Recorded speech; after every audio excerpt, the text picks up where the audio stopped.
you got to convince yourself you think a song is a hit or it speaks to you, then it doesn't really speak to you. You don't have to question it. You know it as soon as you hear it.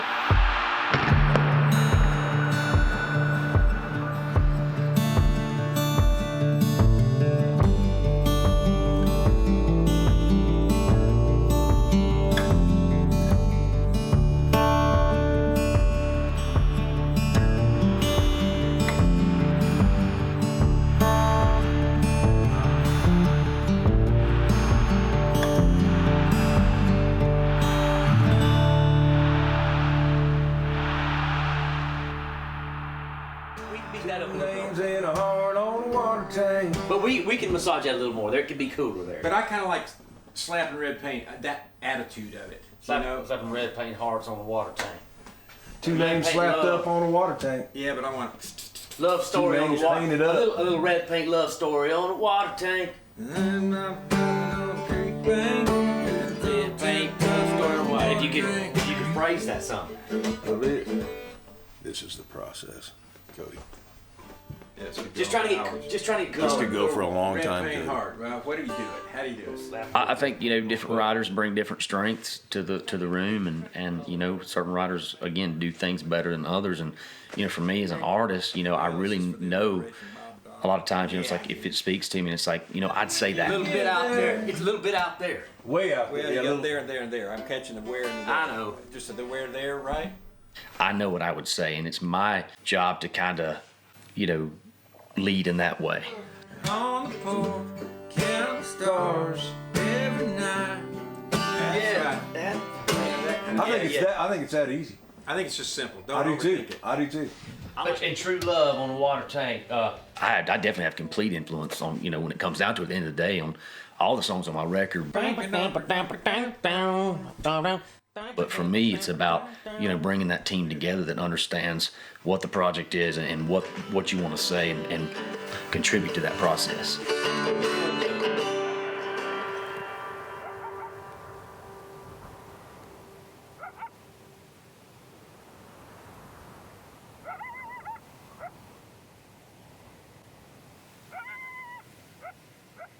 He's a loudmouth kind.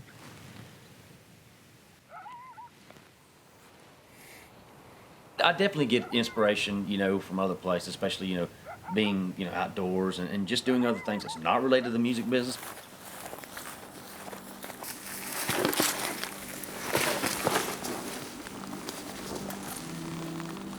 When you're in Nashville every day, you kind of get caught up in that bubble and it's hard to, kind of get refreshed sometimes. So being able to get away from that definitely helps to, again, recharge those batteries and help create new ideas when you kind of step out of that bubble and get away from that everyday thing that we do. We're just trying to figure out before dark. We're kind of losing time here.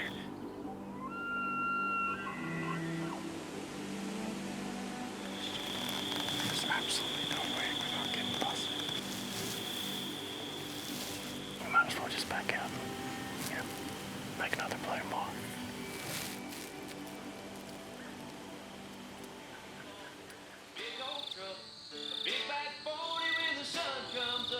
He's on the porch, counting stars every night. It's a process, the songwriting process, for me, and it's different for different people, but some people they just get inspiration and they it just all comes out kind of at once. And I've done this for a really long time, and it works better for me if I have a title. It's a country life. Without a title, it's just really hard for me to do it. But there's some guys in town that we write with. But sometimes we'll have a melody and search for a Yeah. title. Sometimes we'll have a melody like that. Every now and then, but yeah.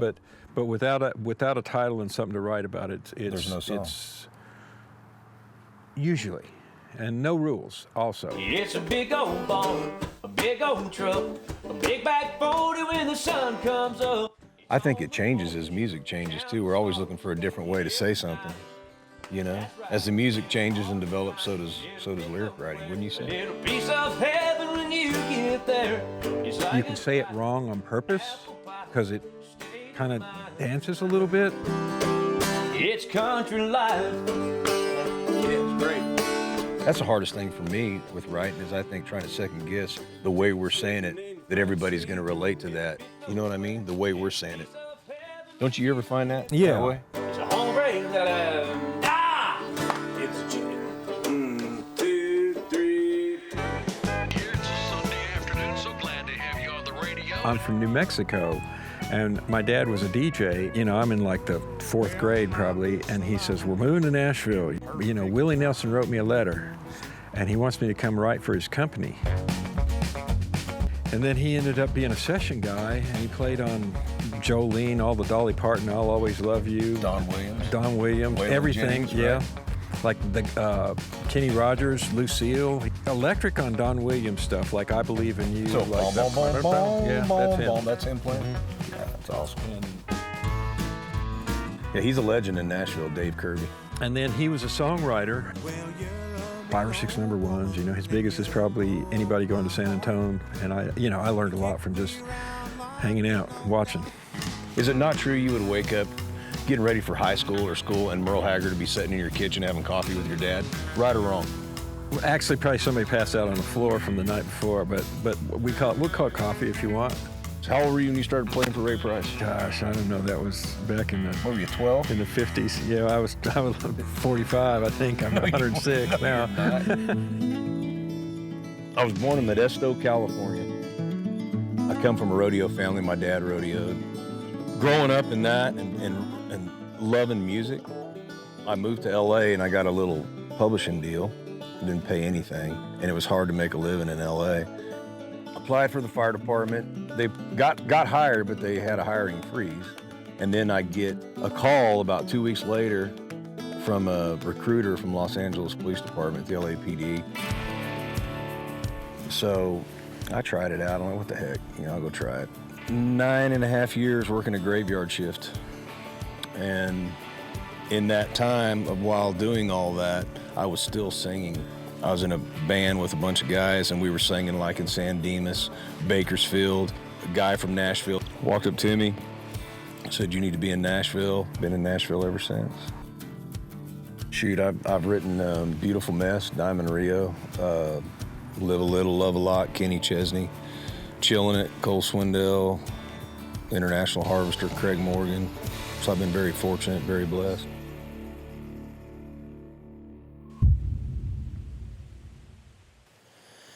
Well, it's the 3rd day, and that means it's the last day for me.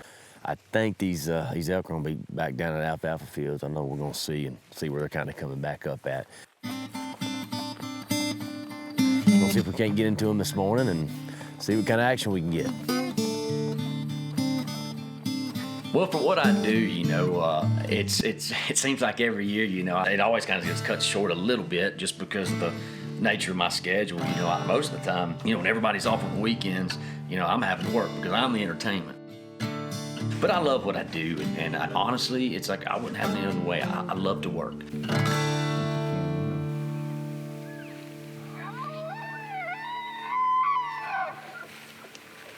Man, there's elk all over this place.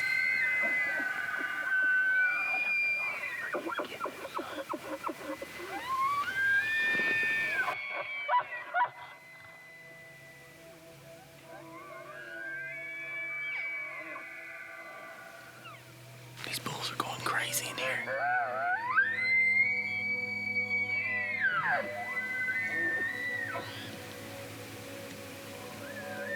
Back off when you gotta back off and charge in when you can charge in. So, as exciting as it is. But you can hear it right now, man. They're going crazy up in there.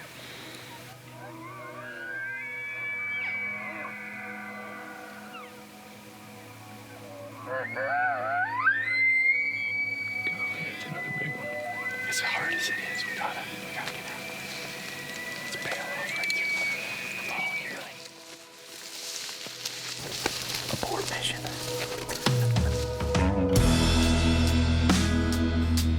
Anytime I come get to do something like, elk hunting or any kind of hunting or outdoor activity, for me, that's kind of my reset button.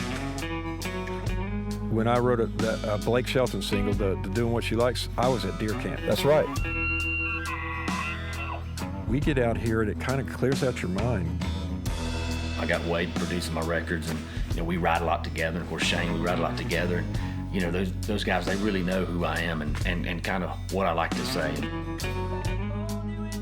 Keep it moving in a progression to where you can't do the same things over and over again, but at the same time, you can't discount his body of work for his fan base because there's a reason they come to see the shows.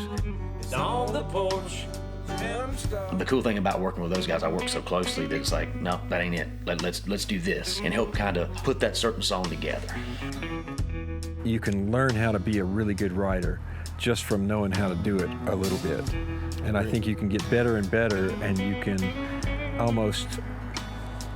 But there's certain things you have to just kind of have and get. Yeah. That you can't teach. Yeah. Which I do. That's what my favorite thing about songwriting is when you write a song that sometimes in that room, and he knows what I'm talking about, the song almost writes itself. It just comes to you. You know what I'm talking about? Those songs are just, they just keep rolling. Like I'm using you to write me. I'm gonna write, this song is screaming you like I'm going to be written. And then when that song comes out and moves somebody like that or touches a life, you just look back and you go,